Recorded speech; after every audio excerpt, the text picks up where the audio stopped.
চিংড়ি মাছের অনেক রেসিপি তো খেয়েছেন, কিন্তু এই রেসিপিটা কোনোদিন ট্রাই করে দেখেছেন কি? এইটা দিয়েই পুরো ভাতটাই খাওয়া হয়ে যাবে, আর কিছুই লাগবে না।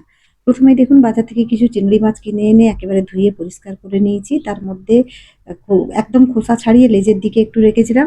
ভালো করে লবণ আর হলুদ দিয়ে এটাকে ম্যারিনেট করে ১০-১৫ মিনিটের মতো রেখে দেবো, যাতে করে এর মধ্যে থেকে আঁশ জলটা বেশি বেরিয়ে যায়। এরপর একটা মিক্সিং জার নিয়ে তার মধ্যে ২ টো কাঁচা লঙ্কা, ঝালটা আপনারা আপনাদের মতো নেবেন, ৪ থেকে ৫ কোয়ার মতো রসুন, কুচি একটু নারিকেল, বাড়িতে যে ধরনের নারকেল আছে অল্প একটু দেবেন। আমি পরিমাণ, মাছের পরিমাণ হিসাবে ২ চামচের মতো, ছোট চামচের বা হাফ চামচের মতো সর্ষে, কালো সর্ষে আর হাফ চামচের মতো পোস্ত। আর আমি এখানে ২৫০ গ্রাম আর লাল লঙ্কার গুঁড়ো আর হলুদ দিয়ে দেবেন।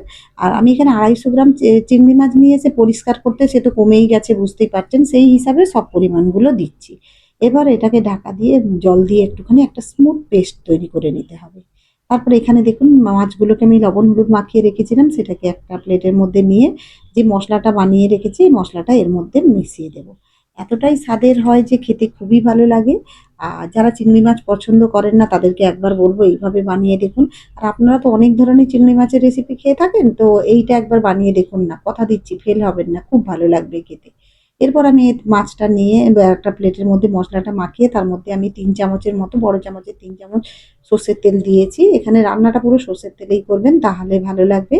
আমি মাছটা মাখানোর সময় বেশ খানিকটা লবণ দিয়েছিলাম, তাই আরেকটু লবণ দিলাম। লবণটা আপনারা দেখেই অ্যাড করবেন।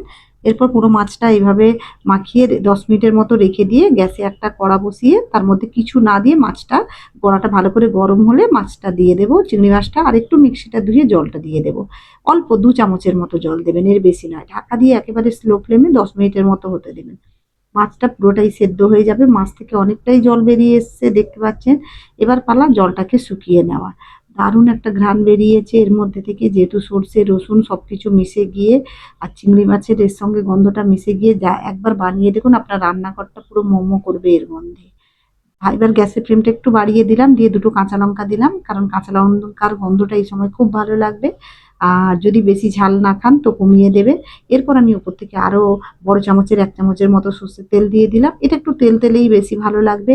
আর তেলটা দিয়ে এই মশলাটা দিয়ে ভাত মেখে খেতে এতটাই ভালো লাগবে যে আপনি একবার না বানালে বুঝতে পারবেন না।